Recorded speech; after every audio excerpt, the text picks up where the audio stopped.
Aaradhya tutorial में आप लोग का स्वागत है। आज हम लोग बसंत भाग 2 कक्षा 7 के लिए हिंदी की जो पाठ्य पुस्तक है उसका अपूर्व अनुभव पाठ करेंगे।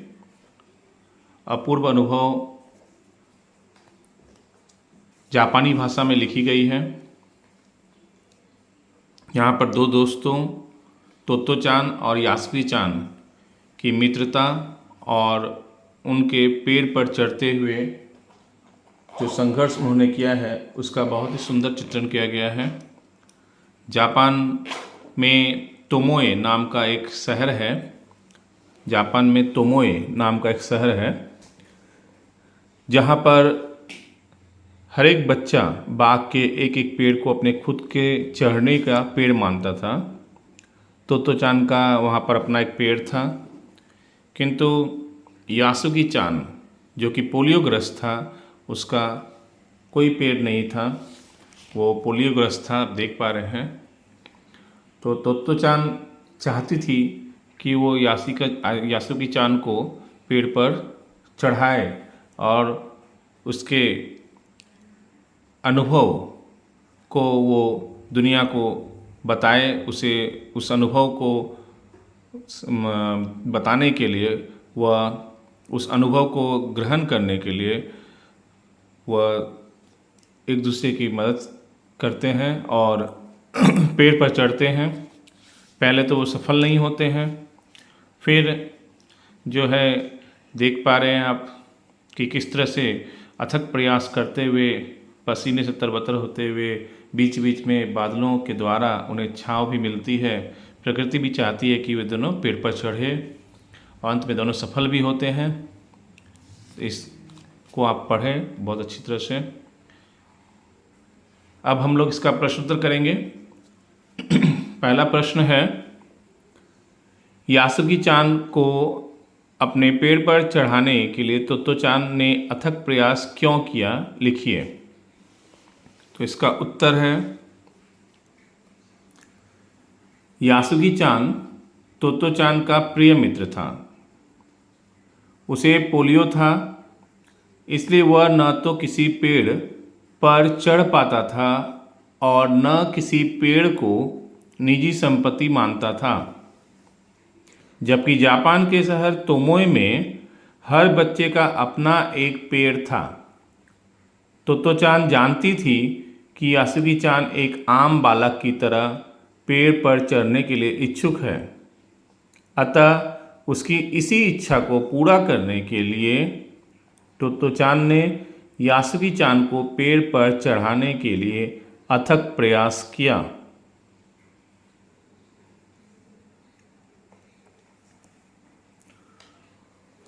दूसरा प्रश्न है, दृढ़ निश्चय और अथक परिश्रम से सफलता पाने के बाद तोत्तो-चान और यासुकी-चान को अपूर्व अनुभव मिला। इन दोनों के अपूर्व अनुभव कुछ अलग अलग थे, दोनों में क्या अंतर रहे, लिखिए। इसका उत्तर है, तोत्तो-चान स्वयं तो रोज ही अपने निजी पेड़ पर चढ़ती थी और खुश होती थी, लेकिन पोलियोग्रस्त अपने मित्र यासुकी-चान को पेड़ की द्विशाखा तक पहुंचाकर उसे बहुत प्रसन्नता एवं आत्मसंतुष्टि हुई।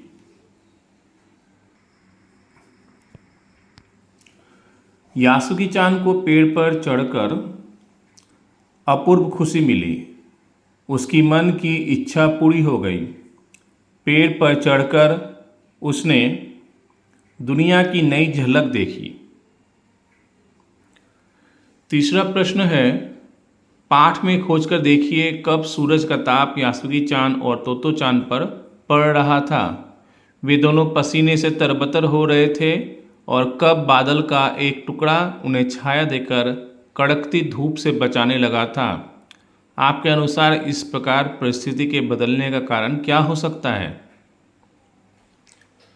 इसका उत्तर है, सूरज का ताप उन पर तब पड़ रहा था जब तोत्तो-चान और यासुकी-चान एक तिपाई सीढ़ी के द्वारा पेड़ की द्विशाखा तक पहुंचने का प्रयास कर रहे थे। बादल का एक टुकड़ा छाया कर उन्हें कड़कती धूप से बचाने लगा था, क्योंकि दोनों मित्रों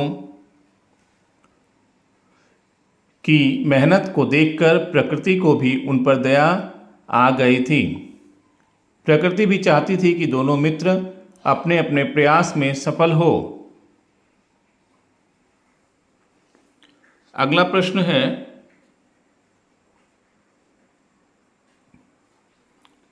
यासुकी चान के लिए पेड़ पर चढ़ने का अंतिम मौका था। इस अधूरे वाक्य को पूरा कीजिए और लिखकर बताइए कि लेखिका ने ऐसा क्यों लिखा होगा।